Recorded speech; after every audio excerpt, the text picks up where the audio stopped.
कौरव सिंजयानां वीरे स्वधो वीरगतिं गतेषु वृकोदराभिद्यगदाभिमर्श भगनोरुदण्डे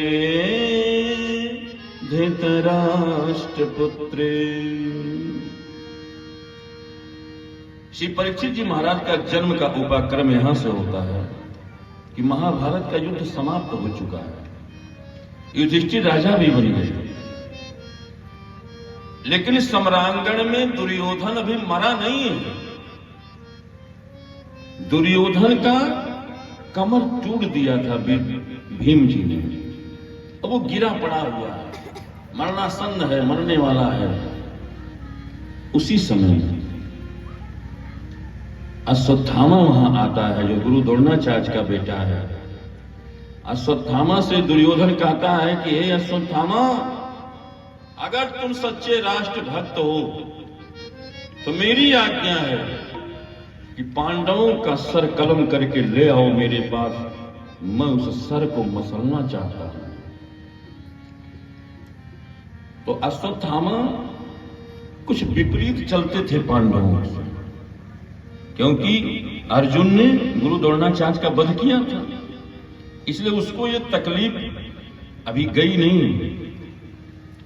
अश्वत्थामा पहुंचता है, कहता मैं स्वामी, मैं आपके चरणों में ला करके पांडवों का सर पेश कर दूंगा, एक दिन का समय दीजिए। पांडवों की शिविर लगी, अभी शिविर खत्म नहीं हुई है, राजा तो बन गए, शिविर अभी नहीं खत्म हुई। पांडवों की शिविर की तरफ जाता है तो वहां पांचों पांडवों को लेकर के भगवान कृष्ण जानते थे कि ये होने वाला है, तो पांचों पांडवों को लेकर के कहीं चले गए भगवान श्री कृष्ण। उस शिविर में पांचों पांडवों के पुत्र लेटे हुए सोए थे निश्चिंत होकर के। अश्वत्थामा जब गया तो देखा तो पांचों पांडव के पुत्र भी उन्हीं जैसे थे। वो सोचा पांचों पांडव यही है, बस पांचों का सर काट दिया। अब काट करके झोरा भर के ले गए दुर्योधन के पास। दुर्योधन ने कहा जो भीम का सर है वो निकालो।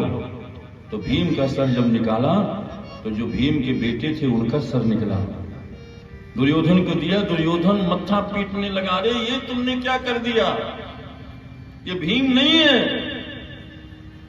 ये तो भीम का पुत्र है, तुमने मेरी वंश को निर्वंश कर दिया।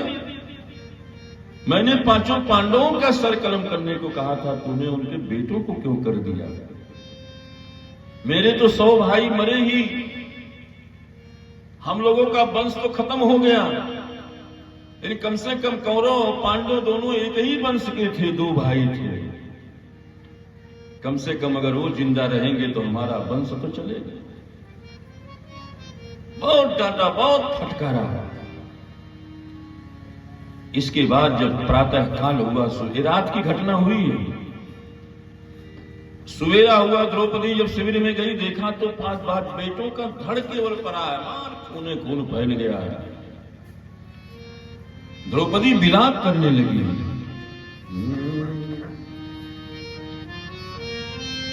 द्रौपदी रोने लगी। रोते समय ही उधर से भगवान कृष्ण भी आ गए पांचों पांडवों को लेकर के। सब लोग देखते बड़े हतप्रभ हो गए, ये क्या हो गया? अर्जुन ने कहा, भगवान ने कहा पकड़ लो अर्जुन। अर्जुन रथ लेकर के दौड़े, अश्वत्थामा मिल गया, अश्वत्थामा को पकड़ करके रथ में बांध करके खींचते ले आए। कहा ये बहुत बड़ा पापी है, लेकिन तुम्हारा गुरुपुत्र भी है, पापी को मारना चाहिए, लेकिन अगर ब्राह्मण गिर गया हो तो उसकी रक्षा भी करनी चाहिए।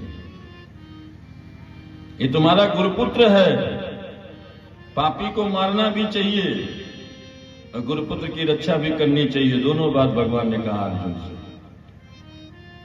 अर्जुन बड़े चक्कर में पड़े, कहा गुरुपुत्र तो है और पापी भी है, आताताई है। आताताई कौन होते हैं? हमारे महाभारत काल में लिखा है वेद व्यास जी ने कहा आता ताई उसे कहते जो किसी के घर जराते हैं। पहले वही रहे, अब पता नहीं है कि पहले छान के मकान होते थे, जैसे दुश्मनी रहे बच जाए कि लुक्की खोल रहे हुए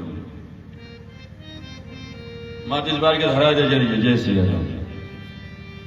आग लगाने वाले और बच्चों को मारने वाले और जहर दे करके मारने वाले और बिना अपराध का वध करने वाले, ये सब आताताई कहलाते हैं। कहा इसको मारो। द्रौपदी रो रही थी। द्रौपदी के पांचों बेटे का वध हो गया। माता शिशुना निधनम सुतारा निशम्य घोरम परितप्यमान तदा वाष्पकलाकुलाक्षम्